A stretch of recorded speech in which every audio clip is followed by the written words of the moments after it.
નમસ્કાર મિત્રો, સ્વાગત છે તમારું અમારી ચેનલમાં। આજે આપણે બનાવીશું બાજરીની એક વાનગી। બાજરી જેને મિલેટ્સ કે શ્રી અન્ન પણ કહેવામાં આવે છે, જેને આપણા પ્રધાનમંત્રી નરેન્દ્ર મોદી પણ ખાવાની ઘણીવાર ટકોર કરી ચૂક્યા છે। બાજરી એ ફાઇબર અને પ્રોટીનનો ખજાનો છે અને એને ખાવાના ઘણા બધા લાભ છે। તો એવી જ બાજરીની આજે આપણે એક નવી જાતની રેસીપી બનાવવાના છીએ, બાજરીનો વઘારેલો લોટ। બાજરીનો વઘારેલો લોટ આપણે ચેનલમાં ઘણીવાર અપલોડ કરી ચૂક્યા છે, પણ આજે આપણે એને નવી રીતે બનાવવાના છીએ। મેથીની ભાજીવાળો બાજરીનો વઘારેલો લોટ, જે ખાવામાં એકદમ હેલ્ધી છે અને નાના બાળકોથી લઈને મોટા વૃદ્ધ લોકો માટે પણ ઘણો ફાયદાકારક છે। તો તમે પણ આ રેસીપી શરૂઆતથી અંત સુધી પૂરી જોજો। તો મિત્રો, હવે આપણે આ રેસીપી માટેની સામગ્રી જોઈ લઈશું। જેમાં સૌપ્રથમ આપણે અહીં 400 ગ્રામ જેટલો બાજરીનો લોટ લીધો છે, જેને આપણે જરૂર પ્રમાણે નાખીશું। ત્યારબાદ 200 ગ્રામ જેટલી સમારેલી મેથીની ભાજી લીધી છે, અડધો બાઉલ જેટલું લીલું લસણ અને 2 થી 3 સમારેલા લીલા મરચાં। મિત્રો, અહીંયા આપણે 400 ગ્રામ જેટલી ટોટલ મેથીની ભાજી લીધેલી, પણ એને સાફ કરીને સમારતા લગભગ 200 ગ્રામ જેટલી મેથીની ભાજી રહી છે।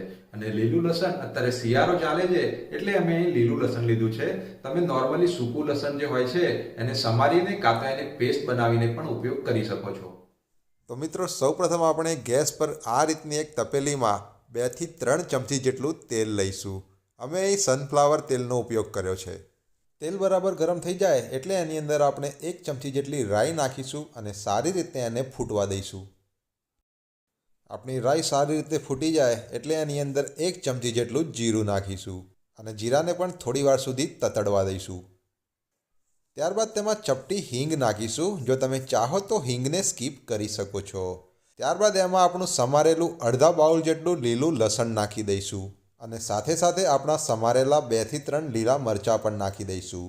ત્યારબાદ એમાં આપણી સમારેલી 200 ગ્રામ જેટલી મેથીની ભાજી નાખી દઈશું। હવે આ બધી જ સામગ્રીને આપણે તેલમાં સારી રીતે એકવાર મિક્સ કરીને ધીમીથી મીડિયમ ફ્લેમ પર લગભગ 2 મિનિટ સુધી સાંતળી લઈશું। તો મિત્રો, અહીં આપણે બધી જ સામગ્રીને તેલમાં સારી રીતે 2 મિનિટ સુધી ધીમીથી મીડિયમ ફ્લેમ પર સાંતળી લીધી છે।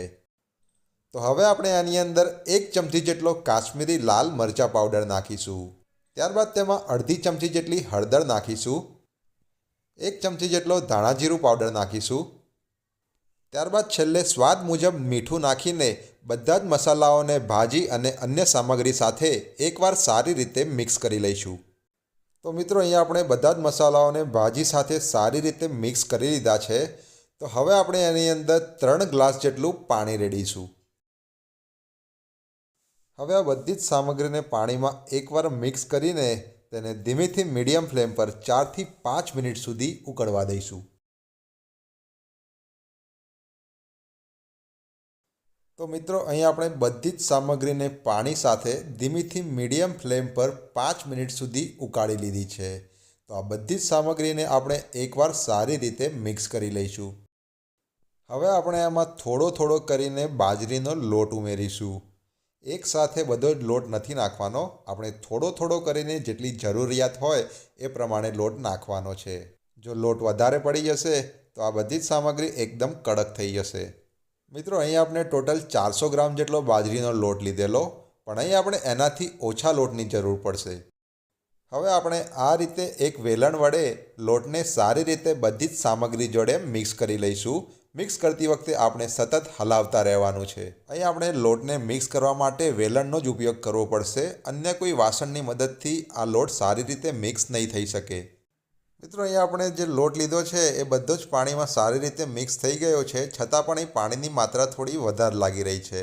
તો એમાં હજુ આપણે થોડો ફરીથી લોટ ઉમેરીશું અને સારી રીતે એને વેલણથી મિક્સ કરી લઈશું। તો મિત્રો, બીજી વખત થોડો લોટ એડ કર્યા બાદ હવે આપણું મોટાભાગનું પાણી લોટે શોષી લીધું છે અને આપણા લોટની કન્સિસ્ટન્સી પણ પરફેક્ટ દેખાઈ રહી છે, ના વધારે જાડી કે ના વધારે પાતળી। એટલે ટોટલ મિત્રો, અહીં આપણે 400 ગ્રામ જેટલો બાજરીનો લોટ હતો, એમાંથી લગભગ 200 ગ્રામ જેટલા લોટનો જ ઉપયોગ થયો છે। તો આપણે આ માપ યાદ રાખવું કે 3 ગ્લાસ પાણીમાં 200 ગ્રામ જેટલા લોટનો ઉપયોગ કરવો। તો હવે આપણે આ લોટ પર એક ઢાંકણ ઢાંકી દઈશું અને 3 થી 4 મિનિટ સુધી ધીમીથી મીડિયમ ફ્લેમ પર સીજવા દઈશું।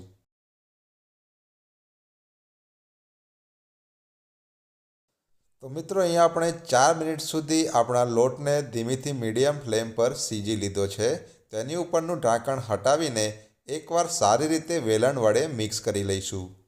તો મિત્રો, મેથીની ભાજીવાળો આપણો વઘારેલો બાજરીનો લોટ તૈયાર થઈ ગયો છે. તો ગેસ બંધ કરીને એને ગેસ પરથી નીચે ઉતારી લઈશું અને સર્વ કરવા માટે એક સર્વિંગ બાઉલમાં કાઢી લઈશું.